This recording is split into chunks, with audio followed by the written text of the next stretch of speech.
Happy Monday, everyone. Thank you for joining me today live on Facebook. We will be talking about 5 easy steps to help get you out of your head. A very exciting topic for today. But before I jump into that, I just wanted to introduce myself. For those of you who don't know me, my name is Tori Hallowell, and I help young professionals who are feeling burnt out in their careers, in their lives, in their jobs and relationships, and just don't know what to do. And if you resonate with that, if you feel like you're one of those young professionals who just doesn't know what to do, then don't fear. I've created for you a free resource guide on some easy steps you can take to figure out what's going on and what you can do to get back on track. So to access that guide, I'm actually I'll post the link down below after this video in the comment section, and you can just click and download the guide and just have some great resources, information, and exercises right at your fingertips that you can start to use and add into your life, which is great. But today, just kickstart your week and your Monday, we are going to be talking about 5 steps to kind of get you out of your head. Now, when I talk about getting out of your head, I'm talking about how you can quiet that inner critic, that inner narrator, that kind of inner dialogue that you kind of subconsciously have all the time. And this is something that as humans, we are kind of thinking and analyzing and processing all the time, right? Especially if we're by ourselves or if we're not fully engrossed in a project, if we're not in the moment. What ends up happening is that we start to overthink and overanalyze. And this can sometimes lead to negative thinking, to self-doubt, to lack of confidence. And that can also lead to anger and frustration, especially if you're kind of reliving a moment that happened in the past, or you're kind of fantasizing about a way that you wish you could respond to someone who's pissing you off or making you frustrated or mad, right? There's lots of different ways that we get stuck in our heads. And a lot of times it's negative, it's judgmental. We're analyzing something and we're making it worse and worse and worse. And we're just kind of spiraling out of control and kind of, going down that rabbit hole in a negative spiral. So I'm here today to talk about some easy ways to cut it out, to stop it. When you think about when we tend to get caught up in our heads, it's often because we're either reliving something that's happened in the past that we wish we had responded to differently, and we're kind of reliving, what we could have said, what we should have said, what we wish we would have said. We always tend to think of the right thing to say after the moment has passed. I know that I've done that. And also sometimes we're fantasizing, right? We're either in daydream or we're kind of creating the future, what we want it to look like, or what we wish we could have happen to us, or how we wish we could respond in a future state. But what happens is that when we start to overthink, when we give into this inner narrator and this inner critic, we are basically creating stories that either exist in the past or in the future. But what we're not doing is living in the present. We're kind of blocking that out. And when we block out the present and where we are in the physical world right here and now, we tend to worry. We tend to not see opportunities. We get stuck, and we're not as productive. We lose track of time, and oftentimes, especially if we're going down the negative route, we tend to create all of this unneeded feelings of being overwhelmed, feeling burdened, feeling stuck, frustrated, lost. And we're doing it to ourselves, right? We're getting stuck up in our heads, and we have this inner person who's talking to us, and it leads us nowhere productive.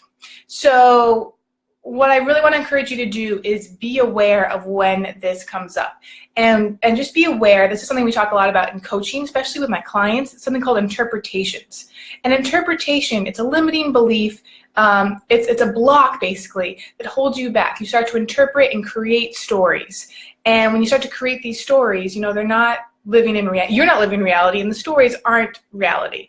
And so these interpretations that you are creating internally in your mind with this inner narrator and this inner critic can really lead you down a path where you're not productive, and really will lead you to being burnt out and feeling overwhelmed and exhausted, right? If you're not being productive, if you're not living in the present moment, if you're getting caught up in all these emotions and in feelings, especially if they're negative or draining or judgmental, it just leads to burnout.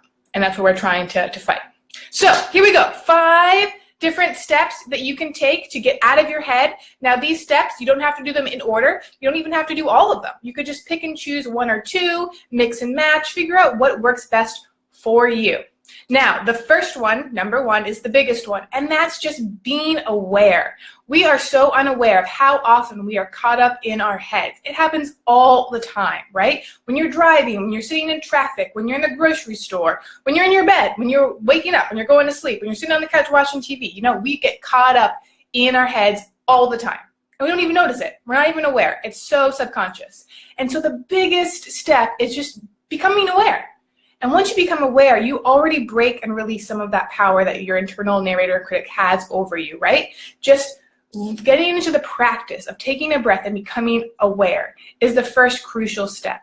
And like with everything, these are skills that you're going to develop to help you out over time. It's not going to come immediately. So don't give yourself a hard time if it doesn't catch on right away, but just know it's a work in progress and it takes practice and patience. So number one is just awareness.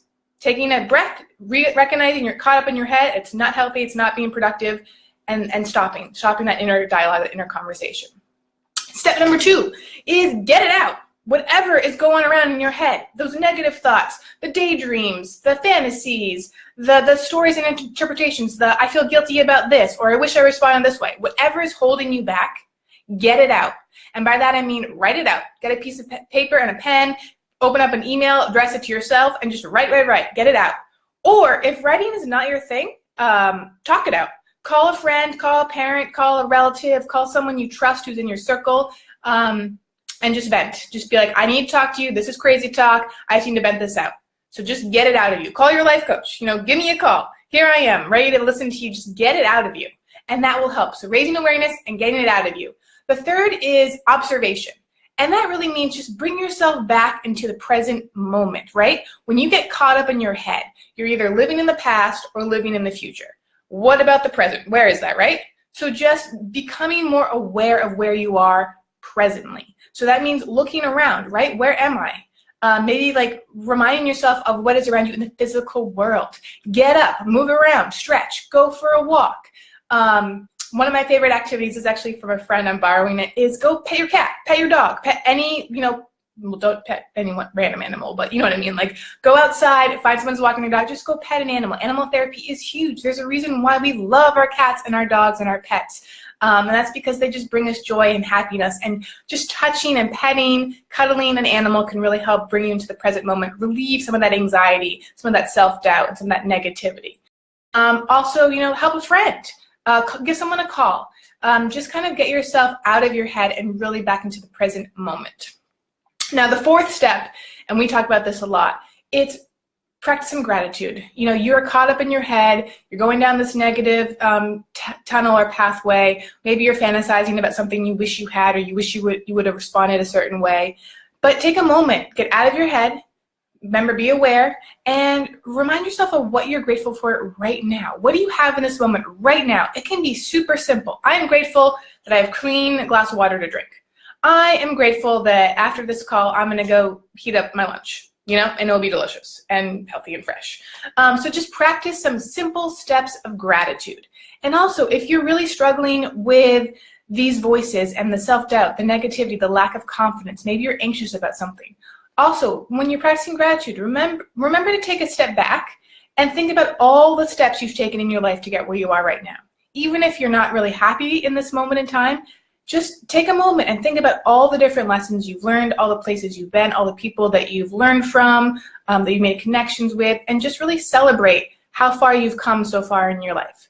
Doesn't mean that you can't, make other moves to make the next part of your life even better, but just take that moment and really give yourself a pat on the back. So gratitude and just kind of taking a moment to reflect on where you are in life. And then the fifth step is visualization. Now, this is something that can be new and a little frightening to some people, but if you are really caught up in your head, like I said, living in the past or creating these stories of the future that you wish you want to have happen, but it all kind of is spiraling and swirling in your mind, and you actually have no control, one thing you can do, especially if you're kind of wanting to create something positive in your life, is you can visualize it. And so, if you have been struggling with your boss, and he or she is just kind of ripping you a new one, and just you get nervous or anxious whenever they're around, maybe visualize a great interaction with them and how you might be if you're able to respond versus react when you're dealing with them.